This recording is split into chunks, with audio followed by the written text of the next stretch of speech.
Now then, people, welcome back to the Just Joe Football Show, and it's return of everybody's favourite show. Of course, it is the final word.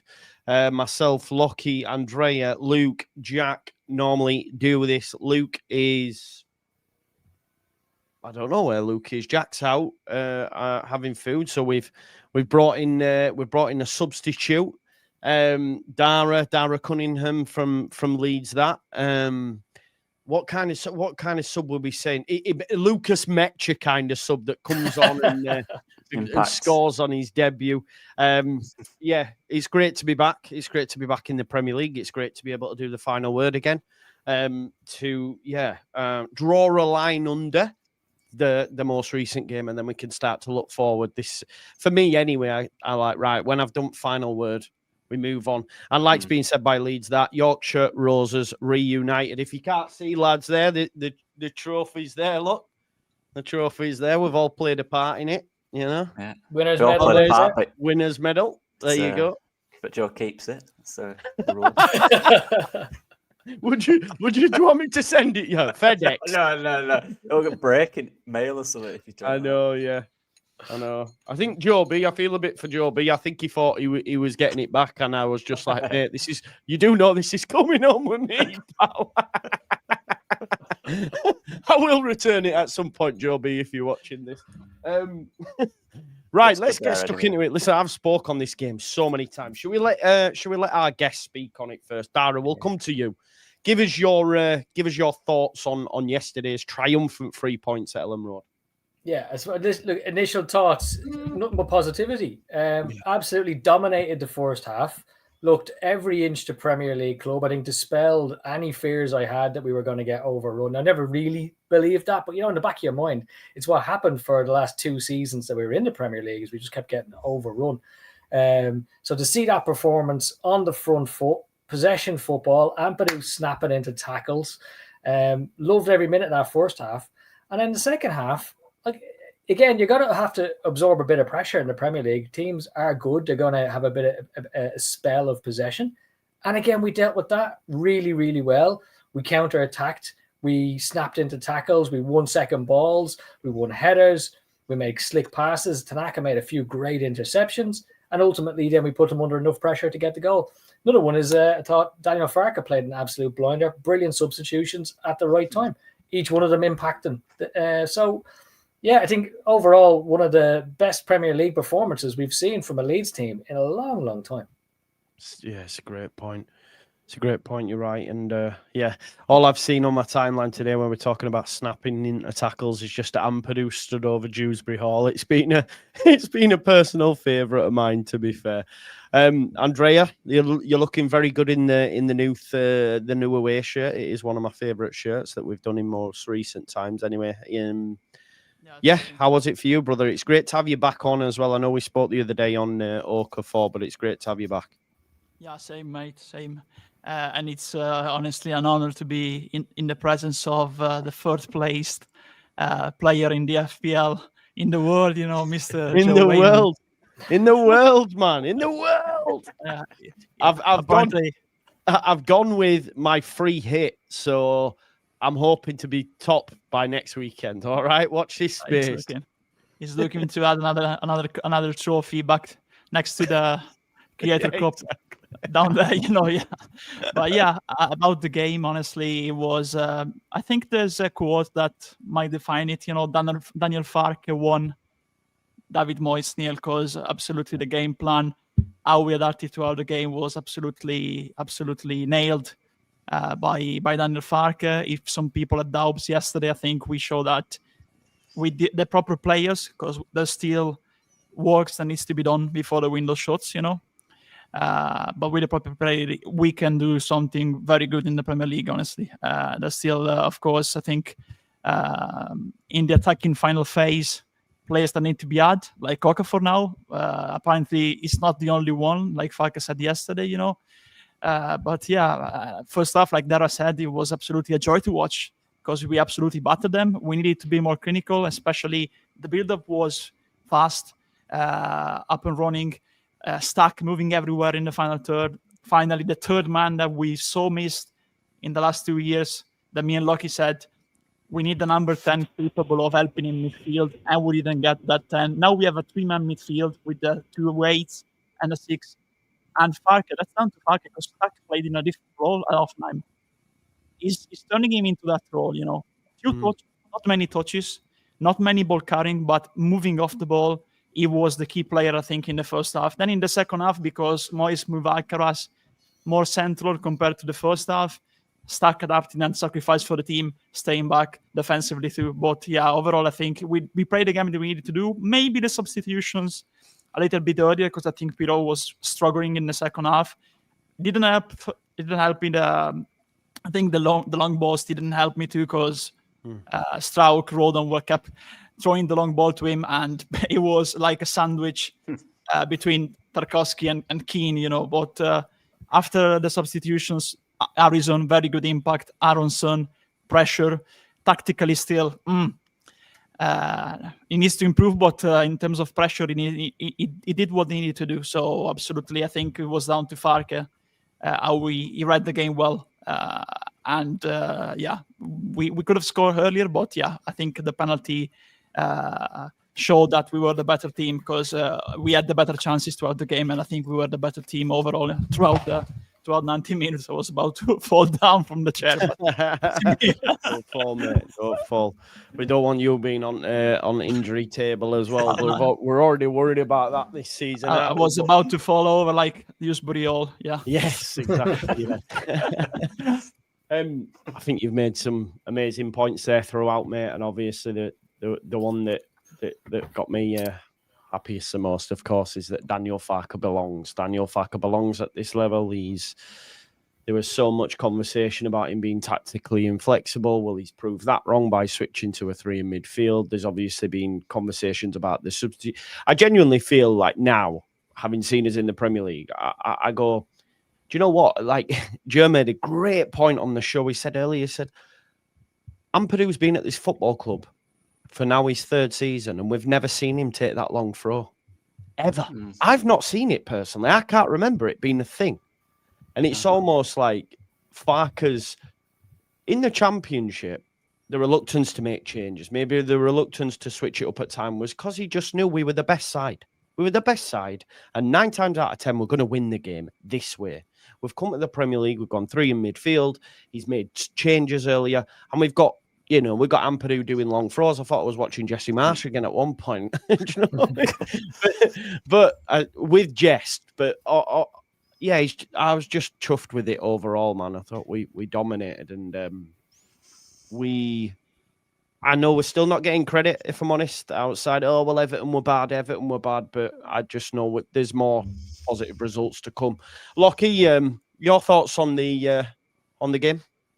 Yeah, you've all summed it up. But the main thing for me, lads, was like you've all said, we looked like we belonged. That was my biggest kind of. I was quite scared. Do we look like we belong? Do we look confident? Do the players believe they should be here? And they did. You can tell every one of them. Even the ones that have been here before and not quite made it, those guys look quality. Ampadu was here before. I remember when he was younger. Rodon, Strauch, Bogle. They looked like they belonged, and that is what's important to me. And people say about a poor Everton team, it's a Premier League team. I don't care. Is there really this is the league we're in. They'll be all right this year. They'll do all right. They'll sit around mid-table. We look like a team that wanted to beat them and genuinely believed that we could. What else can you expect from your football team? You've just been newly promoted. Everyone's saying you're going to get relegated. Everyone's saying you've got no chance. And we go against Everton, against David Moyes, who's done a lot of good things in his career. There's a very good managerial career in the Premier League. Yeah. And we played like that. Honestly, I was proud. I was watching it with my girlfriend here, and she was like, she's a Leeds fan now, by the way. She admits it or not. She couldn't believe it. There is problems that I'm sure we'll speak about. But for the most part, aggression, passion, tempo was ridiculously good. It's a quick one on Ampadu. Respect on his name. People said, will he start? Of course he'll start. Exactly. He's the club captain. And you know what it is? I think the word captain's a bit thingy these days. People don't take it too serious. But he's the captain of Leeds United, and he looks like a captain of Leeds United. He's not someone that just got the armband on it. He plays like it now. When he first came in, he was a little nice. I remember saying he's a little too nice. He's not anymore. No. That Dewsbury Hall thing was from 2 years ago. Of course it was. You could tell it was as well, you know. Yeah. 100%. I love that. That is petty, Yeah. and that's exactly what he needs to be as captain of this club. Anyone that's ever said out when he plays him, give him one. I love it. Yeah. So 100%. the whole mindset of the teammate was seriously impressive to me. I loved it. Yeah. Yeah, we got after them, Dara, from minute one, didn't we? And the pressing was phenomenal. I think he touched on Ampadu there. Carragher at half-time was saying he's just run the show. Yeah. And he was. I seen a great tweet from Henry Winter after the game talking about just everything that embodied Leeds United performance was what Ampadu was doing on that football pitch. Just the three as a whole, really, Dara, Tanaka, Stack and Ampadu. I thought the midfield, they absolutely bossed them off the park. And you're talking, you know, some top-level operators. Idrissa Gana Gue's been in the Premier League now for a long time. You know, I didn't know about the other lad, Ibn, I can't even say his name. I can't. Irakbanam. Yeah. Yeah, is he a new signing? Is he a new signing just brought in, I think, maybe? No? No, He was at Villa. last season too. Right. He's been on loan for a few years. But Right, I think he's okay. there last year. Okay. We had him on one of the first ever scout reports, Joe. He was on them. Yeah. Did we? Really? Yeah. See what I mean, Yeah, man? yeah. They're well ahead of the game, these two. Well, Yeah, the not- Siddiqui one. I'm still. We gave you a shout out on Leeds that for the Siddiqui one because you guys had spotted it about 2 weeks earlier. Andre. That was Andre. Leeds were in for him. Andre's Brilliant. Andre's the Do you know what though as well? We up one. We up to get 1-2. The Mirovic that we both agreed, but Yeah. I don't think we got him honestly right now. Yeah. I think Siddiqui and Diarra bossed it as well in that game. I haven't watched it back or out, but from what I was told, they were phenomenal on Saturday. Them two, so not surprised. Yeah, but on our midfield, Dara, it was impressive, wasn't it? It really was impressive, and it gives me confidence that we'll compete in games. You know, we're going to be competitive. Yeah, absolutely. Like when you look at the profile of the players we brought in, that big, strong, athletic, and also one thing that people are forgetting about is 26 years old. So everyone we've brought in and around that 26 years of age is here for this season. They're here for the here and now. They're not an investment in the future. They're not a development plan. They're not an Orta special. You know, they're here to make an impact right now, and you could see that. I actually personally thought that he might ease Tanaka in a little bit. That, you know, obviously a year ago Tanaka was playing the German second division, and I thought you might just bench him and bring him in 30 minutes, then a little more, then a little more, and then eventually get him starting by 3 or 4 games in. No, straight in and one of the best players on the pitch by far.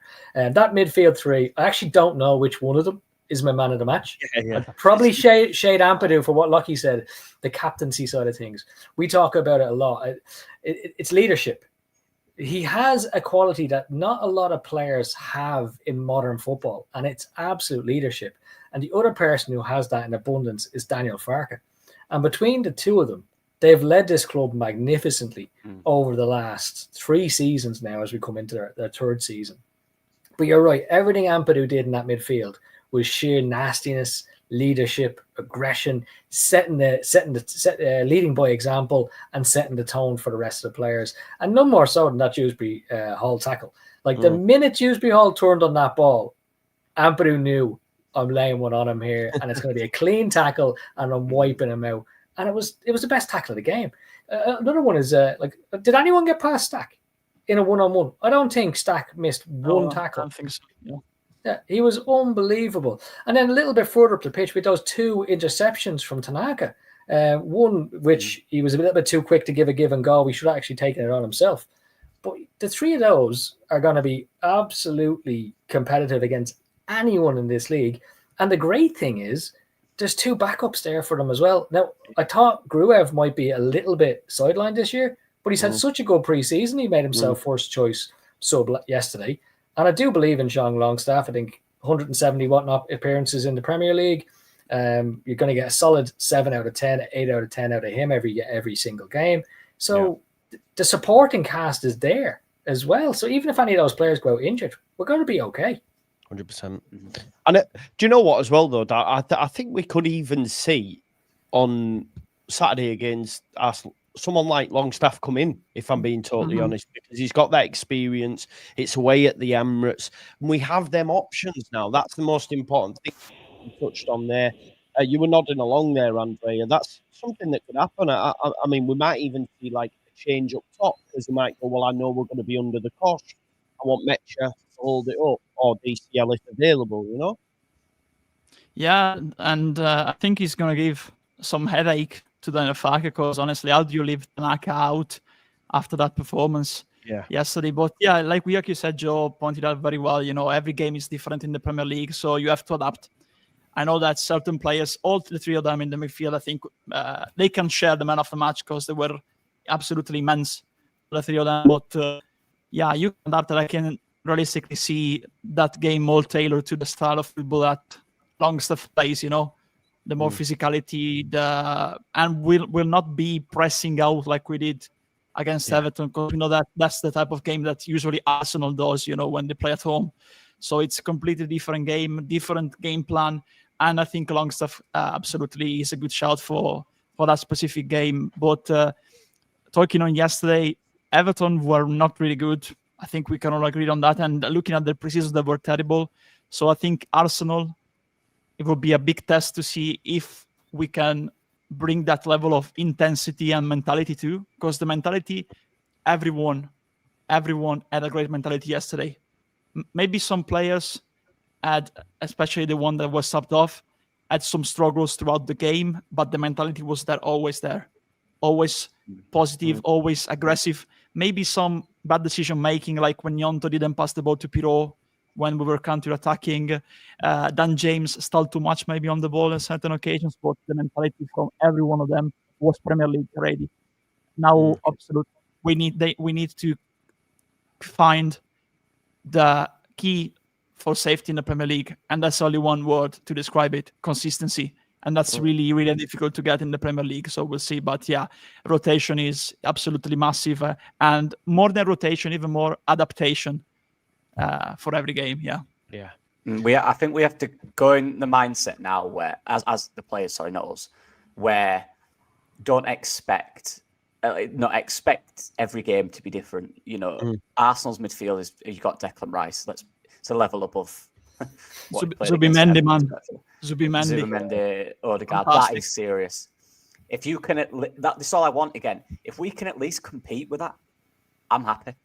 Yeah. Honestly, I think there's such a gulf between us and them at this point. I know they've not. They're so good at home as well, mate. Yeah, Arsenal are unbelievable at home. There is levels on the day, right? On the day, anything can be different. But generally speaking, there's levels between the two. But you've got to take confidence in what you've shown, and that result against Everton was so important because not only did it show that we can win in this league straight away, but it showed that we can compete in it. Yeah. Now expect that the next two games, because Newcastle's midfield ain't much worse than Arsenal's. Now expect this is going to be even harder. But just compete. That's all I want us to do. Like Andrea said, the mentality is everything. Just compete. Put it this way, right? Look, I don't know what the result will be in the next two games. But if we turn up, we compete, and we look good, and we actually show the mentality, honestly, I'll be happy. Yeah, I get it. Because, you look at Burnley now, they got slapped up by Spurs. Yeah. They've got to play Sunderland, and then their run is, I think they've got City, they've got Liverpool. Yeah. It's not going to look good. As long as you go, like you say, you go to Arsenal and you are competitive, then that's all that you can ask for. Look, I love the man.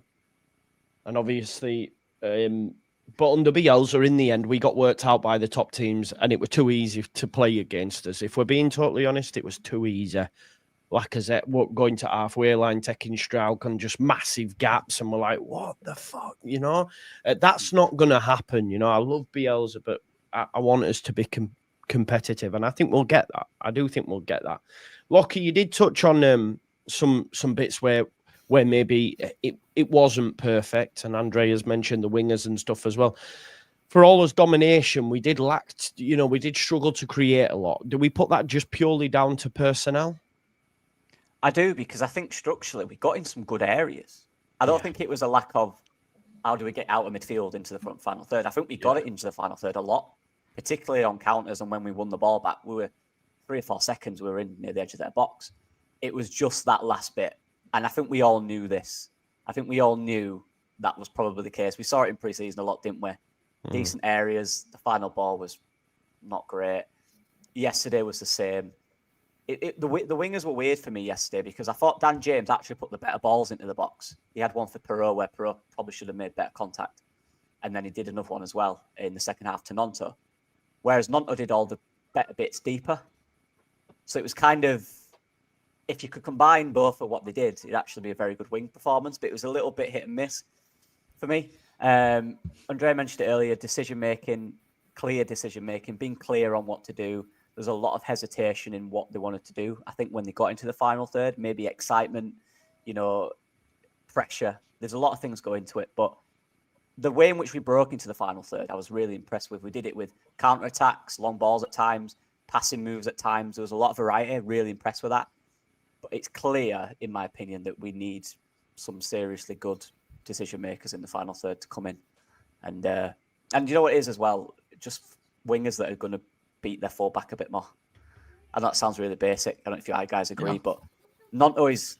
There's a lot that I really like about his game, and his mentality was really good yesterday. But it was very, very predictable in coming inside. And who was there right back? I forget. O'Brien. Yeah, Jake O'Brien.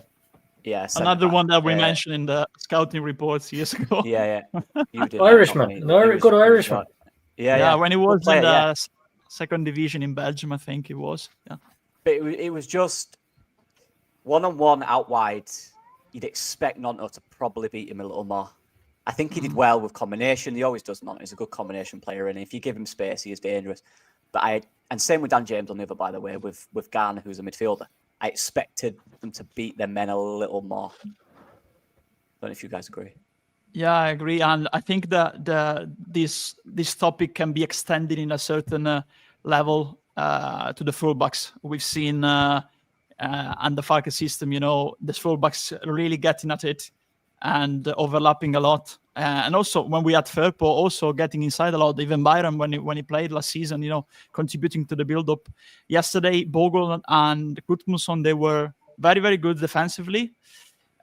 We didn't see Bogle apart from maybe in the first half when he dribbled, when he attacked in that specific moment, when he got inside, tried to play 1-2 with Dan James, but not so much after that, after the start of the game.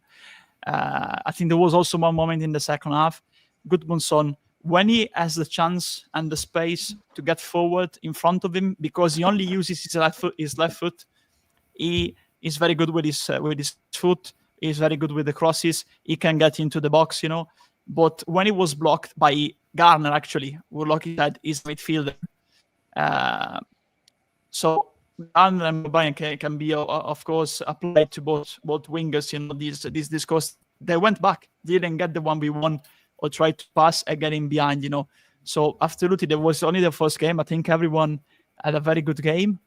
But yeah, there's room for improvement because those players are good, but we lacked a bit, of that spark to get the 1v1s or play with Stack in certain situations. Because I really like the fact that with the 3-man midfield, we had Stack and Tanaka alternating at times, on when one got ahead forward, like in the final third, and the other stayed back, like forming a 2-man midfield in possession with Ampadu. They alternated in that. Stack was very good in the first half to do that. We saw Tanaka did do that more in the second because they had moved Alcaraz inside and Stack had to cover more, But these are only, it was just the first game. Good, all of them, the new players, I think all of them had a good debut, but there's still room for improvement, of course. And Mecha, I think, apart from the penalty, of course, people look at the penalty, but it was massive when he was subbed on for us because we were going too backwards, in our own half, too deep in our own half, and he helped us because those long balls that they were throwing to Pirot constantly from the back, the centre backs, Strauch and Pirot. Of course, he wasn't gonna get them because he was absolutely blocked by Tarkovsky and Keane, and Mecha straight ahead got into the game and challenged them, kept the ball up, and also Addison was very good, I think, to help us get the ball back forward because when Gnonto was not helping in that case because the game was not suited for Gnonto back then when we were dropping back. Addison helped us to get forward, to get the ball back forward and with Aronson next to him too, because Aronson was moving all around. I think the substitution really helped in that case to get us back forward in terms of balance of the team. Yeah, right changes, right time. I felt. Dara, do you have any criticisms of in certain moments or of the wing play potentially? I thought James was pretty quiet. Sorry, I missed little bits because I was just popping out. But do you have any thoughts on it? Yeah, absolutely. So I think the front three, you can't really get away from the fact that the front three weren't as effective as we would have liked them to be. Yeah. But we complained about the front three or the attacking options we had, and yet the three attacking players we brought on all added something. If you look at Jack Harrison's performance, and I'm like you, Joe, I've actually got a soft spot for Jack Harrison. I'll have him. I'm happy to have him back. Yeah. He did two things that Nanto never did. He got down the wing and put in two crosses. The first one led to a goal, and the second one whizzed right across the 6-yard line, and it was a low cross. But again, it was just getting down the line and whipping across it. Aronson was a pest. He was buzzing around the place. He was again a good sub for the right time, and I'm very critical of Aronson generally. And obviously, we've hit the nail on the head with regards to Mecha and what he brought. But to go back to one of the points Lockie was making, the patterns of play were there in terms of how we got into that final third. Some of the triangles between Nanto, Stack, and Goodmanson on that left-hand side were absolutely fabulous. And what I really liked was, again, it's a credit to Daniel Farke because it's something he's never done in the 2 years he's been here. The big switch. Twice in that position, Anton Stack just pulls out a big switch over to Dan James, who's in acres of space. That's something we haven't seen for 2 years because, like you said, we didn't need to do it in the Championship. But now we're exploiting different elements, and he's shown different elements of his managerial side. I just thought it was great. And then if you look at the fullbacks, Bogle was a little quieter than usual in terms of going forward, but he has been going injured forward, for 2 weeks. Yeah, so only going forward, absolutely. Yeah, I'm solid as a rock at the back. But one instance I really liked from Goodmanson was when he was chasing the ball down, that was about to go out for a goal kick. And rather than kind of let it go out for a goal kick and get back into position, he hooked it back into the box. Now, it was a tricky thing to do, or perhaps a risky thing to do, because if they got on it and broke, he was way up the pitch, like he was off the pitch at that stage. But it showed the attacking intent that we had, that, we're going to go at these every opportunity we get. And to that end, I can't fault them. I think they'll come good. Like I think Dan James has a lot to offer in the Premier League. I think Nanto has a lot to offer in the Premier League.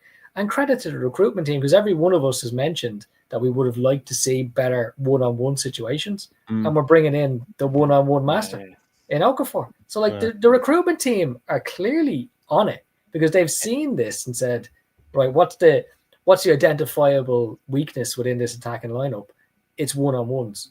So who do you go out? You bring in a guy with the best one-on-one stats in Europe. Like that's brilliant. That's the type of common sense approach to recruitment we did not see under Victor Orta. Yeah, no, you bang on. You talk about James. Go on, Andrea. I think that's the winger sorted, and when Okafor comes in because he wants he will play left winger, of course. I think we get a right winger. I hope so, man. Because in the end, if you look at that, is Okafor, Harrison, Ramazani. Then you have, of course, Ramazani can play on both sides like Gnonto, but I think Gnonto goes back to the right with James, and I would like to see, of course, like you said, another one.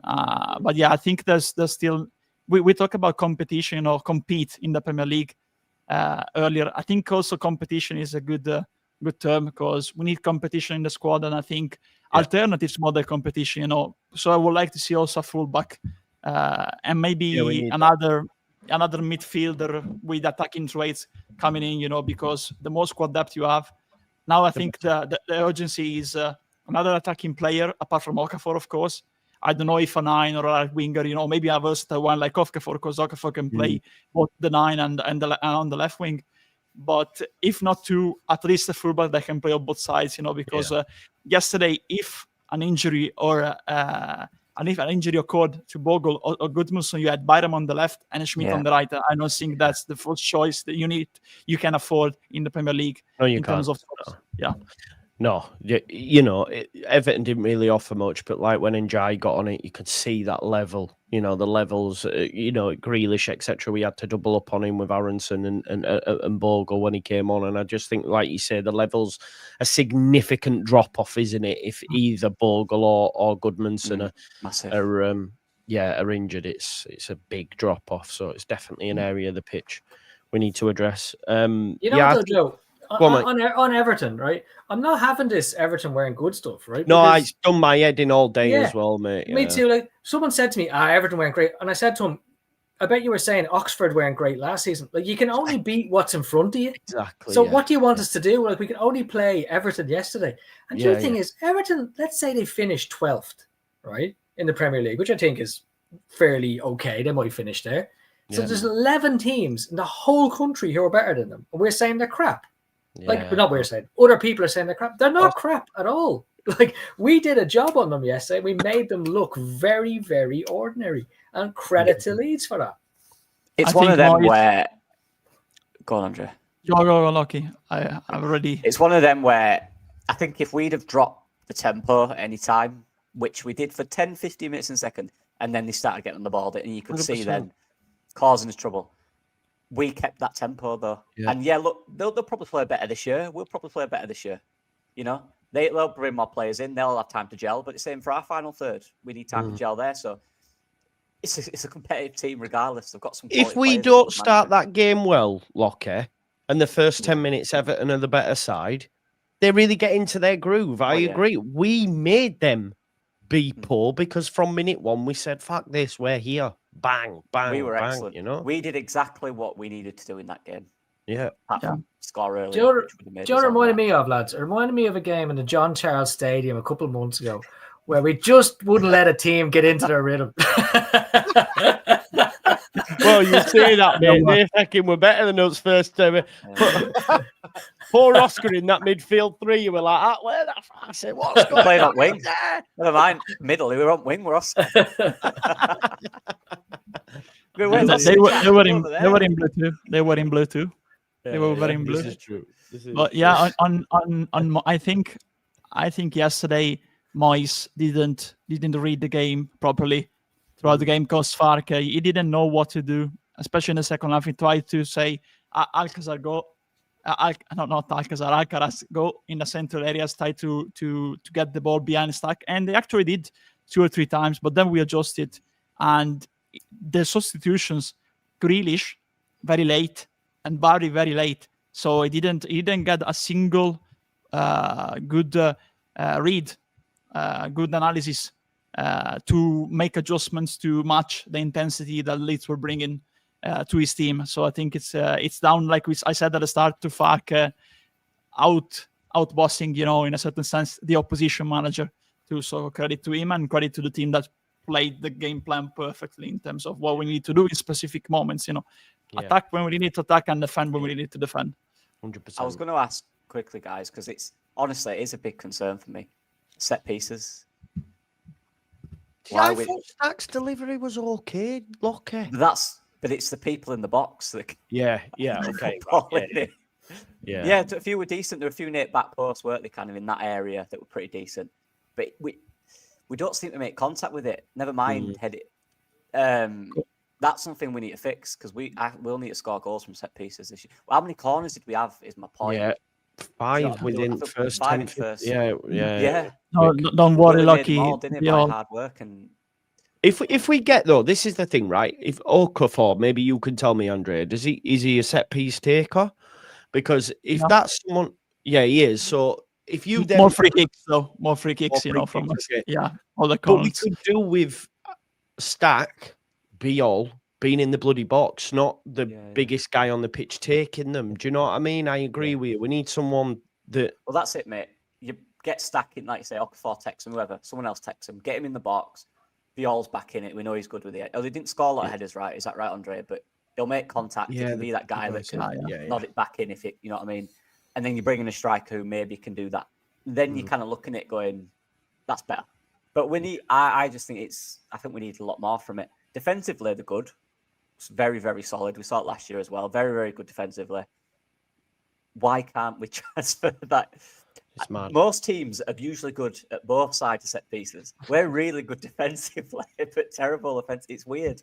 It's really weird to me. Yeah. As we are talking about the defense, big question that is been on to me since yesterday night. Would you keep Rodden and Strauch as the centre back pair against Arsenal, or will you bring in Biol considering the opposition and Gyökeres? I don't think it's, for me personally, I don't think it's fair, but I could, if we're talking about different strokes for different folks, I think Arsenal are one of the best set piece takers in the league, if not the best. Yeah. They scored one at the weekend against Manchester United, admittedly from a goalkeeper error. Is Biol probably better to have in that game? You can argue. Could he go with 3 centre-backs? I don't think he will, but could he go with 5 at the back maybe and have all 3? I don't think he will do that, but yeah, I don't know. It's interesting because it's harsh because I thought Strauch was probably the better of the 2 for me, personally, I thought, on the night. I just, Biol, it is a fair call to say that Biol maybe should be in because of how good they are at set pieces. What does it say? Sorry, Lucky, you go ahead. No, I was just going to say it's a good question, mate. Don't worry. Oh, I was waiting for a pearl of wisdom. You're just going to say it was a good question. No. What does it say if he takes Strauch out after that performance? I don't think he can take Strauch out after that. Again, probably an argument for him being man of the match. I could see an argument for Longstaff coming in. It's a tactical thing. I absolutely could see that, and I'd have no problem with that. I could see an argument for Jack Harrison coming in again with his defensive work. Coming back against Arsenal, but I can't see a scenario where he plays Biol after that performance. Now, saying that, he might get his excuse. Arsenal could beat us 3-0, and then he has his excuse. He can say, right, we conceded 3, so I'm going to bring Biol in. But I don't think he can do it right now.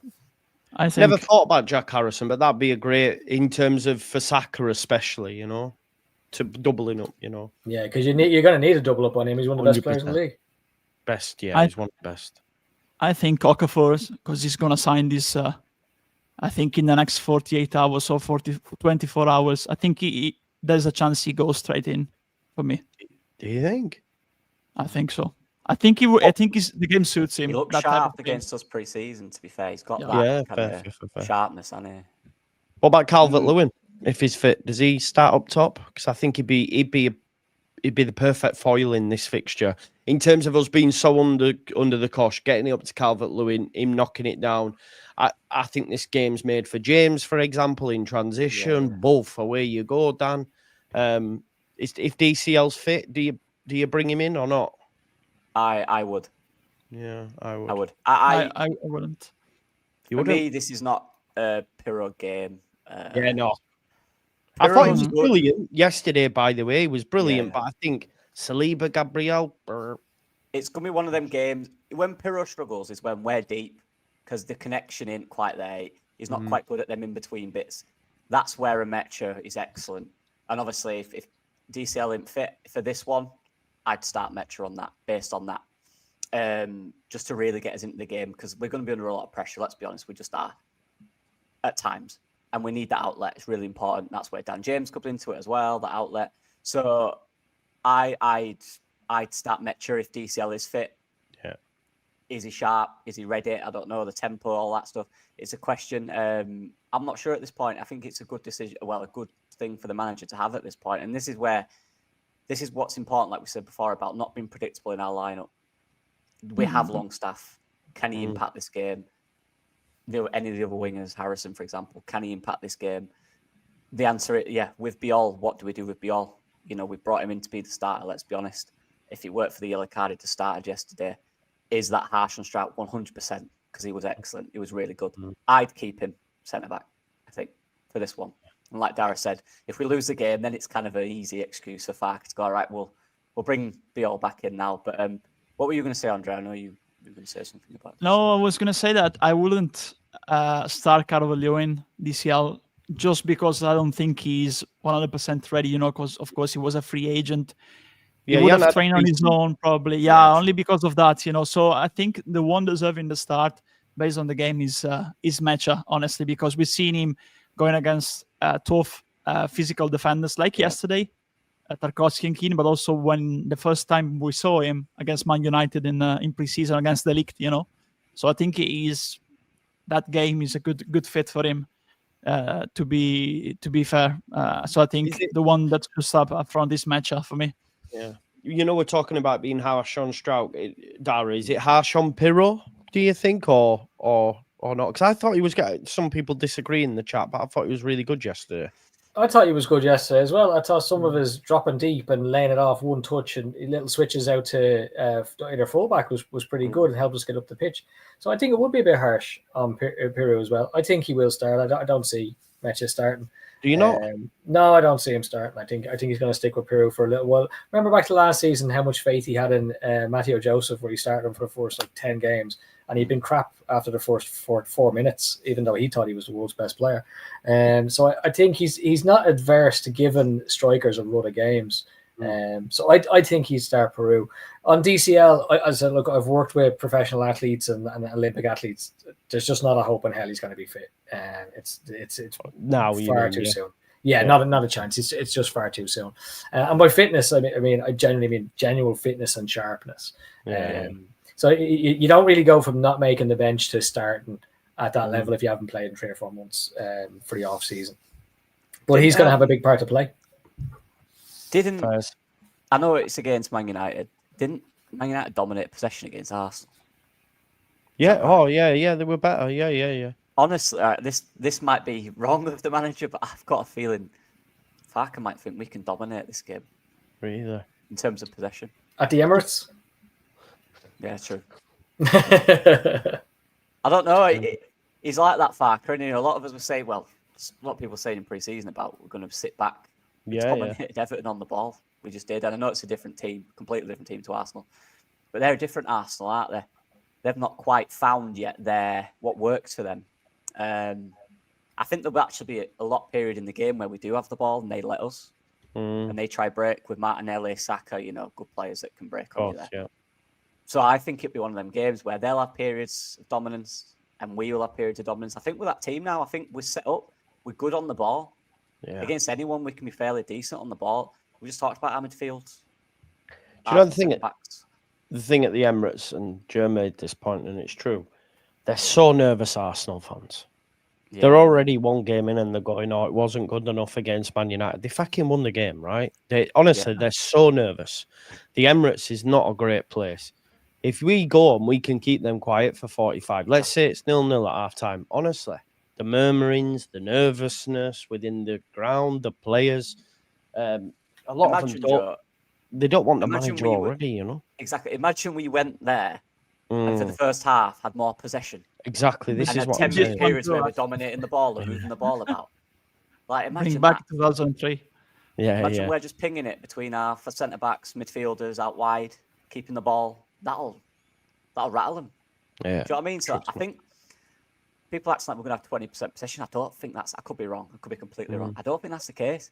I think we'll try and dominate when we can on the ball. I really do. I'm not saying we'll dominate, obviously, the whole game. They will have mass periods because they're a good team. But I think there'll be times where we do dominate the ball. I don't know. Well, if you go get me a win at the Emirates, we're getting the fucking Conference League, man. I'm telling you. Do you know why? Do you know why they're nervous always at home? There's only one reason for me, and it's Mikel Arteta. In the end, if you watch the series on Amazon and also the games, you see him on the touchline. He's always shouting, always. It's like he's commanding with a controller his players. In a certain sense, shouting everything at his speed. I think as a player, I'm not calm and I'm not thinking with my manager, always shouting, keeping out the pressure from the first minute, I think the next step they need to make, the next step, sorry for the repetition, but to be back where they were with Wenger when they won trophies actually is Arteta getting to the next step in terms of man management throughout the season and throughout the game, because I think they arrive in every season there with Arteta burned out on the end of the season, honestly. For me, we've got to implement ourselves, like you mentioned, mate. Like, they'll be nervous whether we dominate the ball for a little bit or we frustrate them. We don't let them play. We're fouling. We're pressing high. as long as we implement what we know we can do in either way, Yeah. they'll get nervous. And that's probably our best hope in this game, that we can rattle them a little bit, maybe nick a goal, and then frustrate them after that. This what I find now as well, right? This, like, because of social media, like the pressure on new signings especially at these top clubs, is never like it's ever been. You know, and they can say they don't watch and they don't hear and all that, but it's bullshit. You know, it is. They are aware. I mean, some of the slander names Victor Gyökeres has got after just 60 minutes against Man United is insane. But it is a pressure that comes with being at these huge clubs at the top of the game. That if you don't get off to a good start and Rodon smashes into him, you just never know, do you? You just never know. This is where, if I'm Farke now and I'm thinking, right, I don't want Gyökeres to get a run. I want to frustrate him because he's not confident yet. What one centre back can do that, and I think that's where Biol comes into it. Yeah, he knows how to deal with these strikers. You know what I mean? He's massive himself. He'll bully him. He'll grab him. He'll annoy him. He'll frustrate him. He's not that quick, Gyökeres, which will help Biol because he's not. I feel like he's the type of defender that can really frustrate him.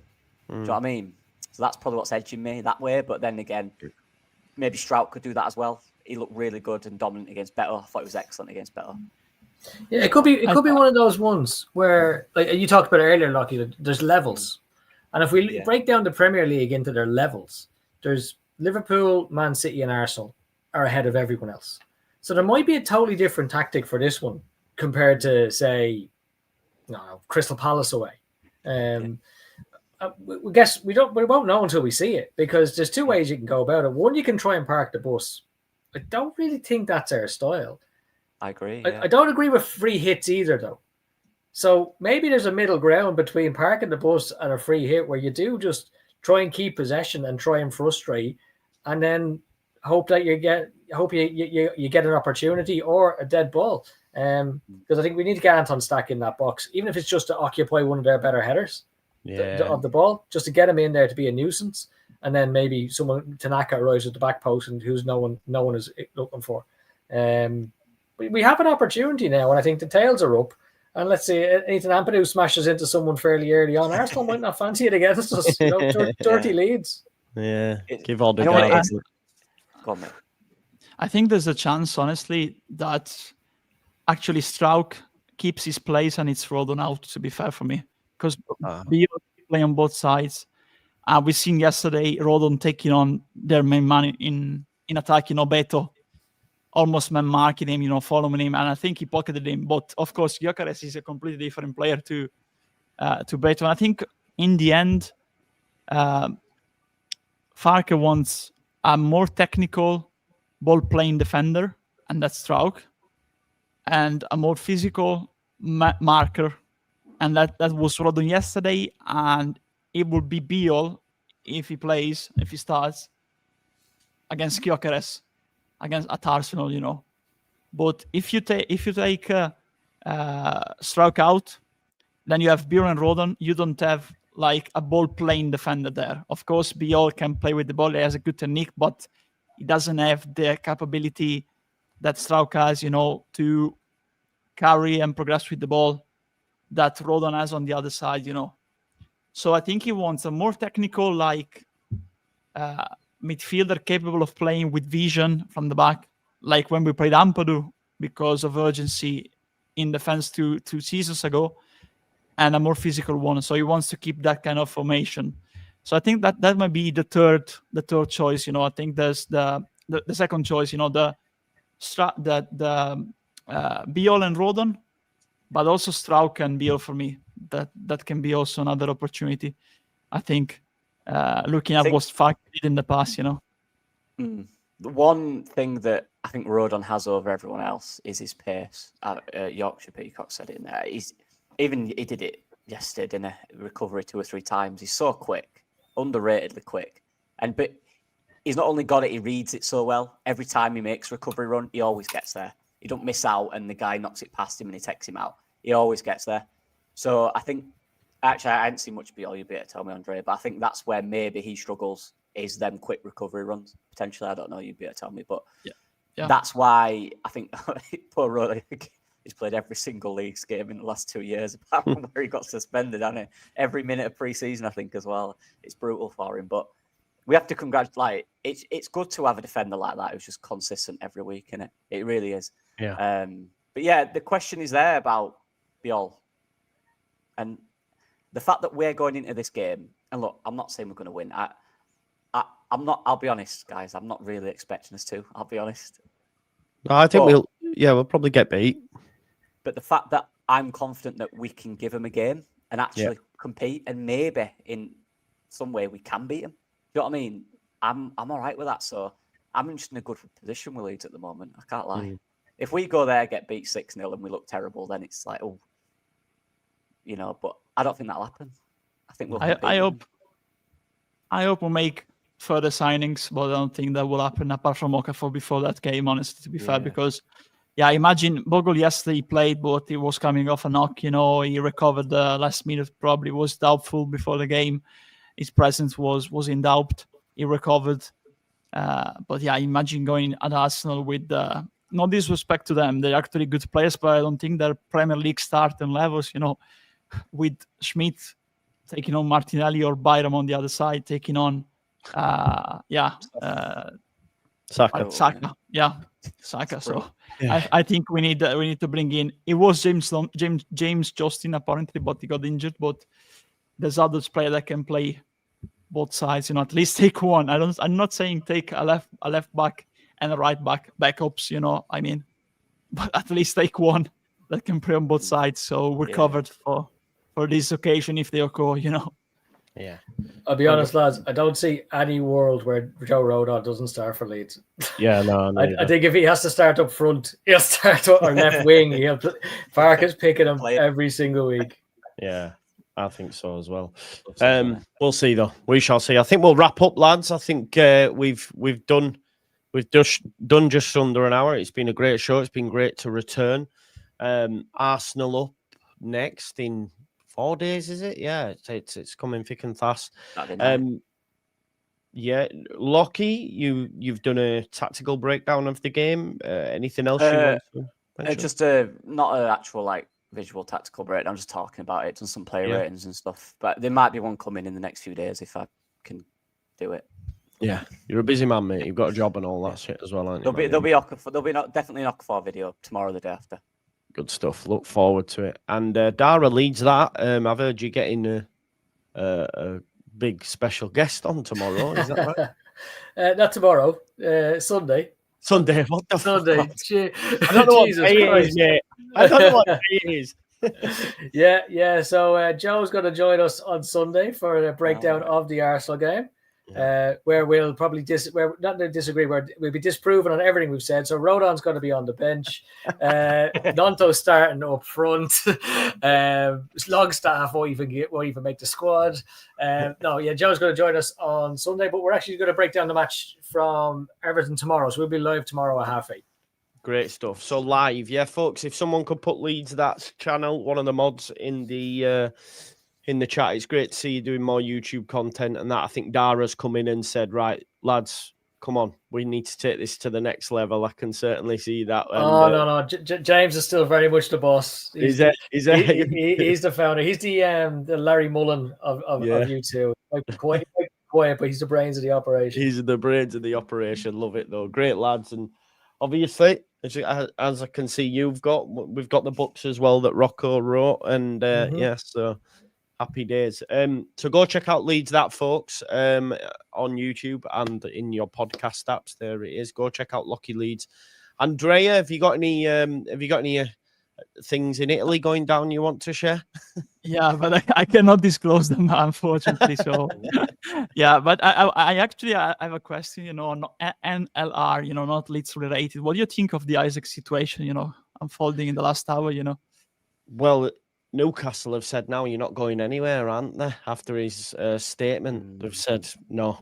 Apparently, this is what I've just read, because obviously he's put the statement out saying I've said, but Craig Hope, who's like the Newcastle reporter, says Newcastle have no intention of allowing Isak to leave in light of his bombshell statement.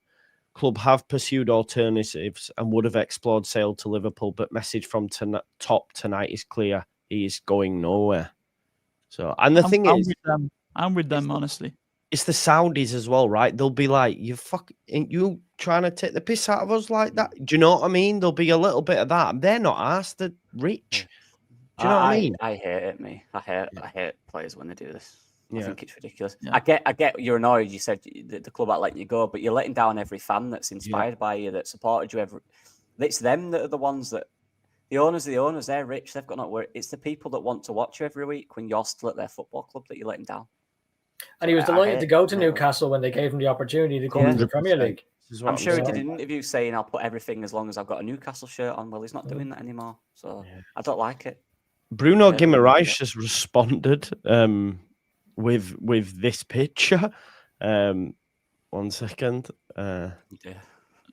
Mecha? No, He's a Leeds fan. it's mad though, that, right? Like it's almost like it's kicking off internally as well. Like it's good for us. Good for us. Yeah, true, exactly. Yeah. To be honest, they play each other next Monday, don't they? On Monday Night Football, Liverpool, Newcastle, at St James's. What do you think about it, Joe? About players? Yeah, it's a joke, man. It's a joke. It's not right, is it? No, and to be honest, I go on other shows and Liverpool fans are all like, "Nah, 3 years second," and I'm like, "Oh, fuck off, man!" But it is what it is. Liverpool fans always want everything their own way. Anyway, like if that happened to them, they'd be going absolutely mental. They weren't all saying this about Trent. They weren't all saying this about Trent 6 months ago. Do you know what I mean? They were booing him. So, and they just won the league. But hey. It's one of them, innit? I get behind this. They probably said you can leave for a certain amount. Someone's give that amount and they've gone, "Nah, you're not leaving." But don't not do it for that. Do it for the fans. Play for them lot. You don't have to like the owners. They're still paying your wages. So at least play and do it for the fans that literally come to watch you every single week. They've got your name on the back. The young ones love you. They're inspired by you. And now they're going, "Where's Isak?" "Oh, well, he don't want to play." That's heartbreaking for kids, that, innit? Imagine when you're young and your favourite players, "Oh, I don't want to play for the club." I don't like it. It's wrong for me. Yeah, and if you're planning not to fulfill the full length of your contract, when you sign that contract, you need to put your agent to tell the club, "I want him. If you agree, we can arrange a release clause for the player, so you get the right value of money and he can leave." He doesn't have a release clause, so he needs to stay there. If they don't want to sell him because he's a contracted player and an employee technically of the club, you know. Yeah. No, you're right. We'll see what happens. We'll see if it happens. But yeah, I feel like the transfer window, it's really going to start going bang. I think soon there'll be a lot of movement, dominoes and stuff, and hopefully we'll be there to play our races when it does happen. They've not let us down yet. I don't think they will either. So we'll see. Right, folks, we will leave it there. We've had a long one there, but thanks, Dara, for coming on. Great to have you on, pal. A legend. Thank you, Lockie, as per, and Andrea, great to have you back as well, mate. That's twice in 2 days after your summer off, so it's great. It's great to have you back. Tomorrow, folks, is Wednesday. I've got nothing planned. I reckon it might be a quiet day, to be honest, because Okafor's having his medical, and then we probably won't. Yeah, I think we probably won't get a lot tomorrow, if I'm being totally honest. Oh, we do have some super chats. Sorry, Kershaw. Thank you for that. Barney says, "Honestly, I couldn't be prouder of the boys. Gave it 100% heart and effort. Our midfield stacks up against most." See what you did there? Like it. I know it's game one, but lots to be excited about. Agreed. Do we see... Right, you asked Jer this. Let's ask Andrea. Do we see Okafor coming in as a left winger, a striker, or do we get a right winger too? What do you reckon? I like him more as a striker, honestly, from what I've seen in Italy, and especially at RB Salzburg. But I think he's coming to play as left winger. You know, from what Joe said. You know, but yeah, I would like. I have doubts for the whole season with just Calvert-Lewin, Pirot, and Mecha, because Mecha and Calvert-Lewin were injury prone in the last recent times. You know. Pirot is his first season in the Premier League. Yesterday, I think he was very good with the movement in the first half, but he faded throughout the game. And I think the service that he was got him a disservice, was a disservice to him in the second half, and the substitution with match needed to happen. Oh yeah, so I would like to see, apart from Okafor, also another 9 coming in, honestly, to be fair. I'm starting to think we might not get one, but we'll see. Yeah, we'll see. Probably. Pete says, Biol and Bourne now to come into side for height, challenge against Arsenal, maybe Longstaff to start as well, which I know Dara had mentioned Longstaff starting. And to finish off, Kershaw says, it was a quality performance. Everyone was excellent. Nothing wrong with the front three. You are not going to create loads of clear-cut chances at this level. Bring on Arsenal. Free hit. No fear. Yes, no fear. Let's go. Let's get it, Kershaw. Thanks always for watching, and see you tomorrow, folks. Bye-bye now.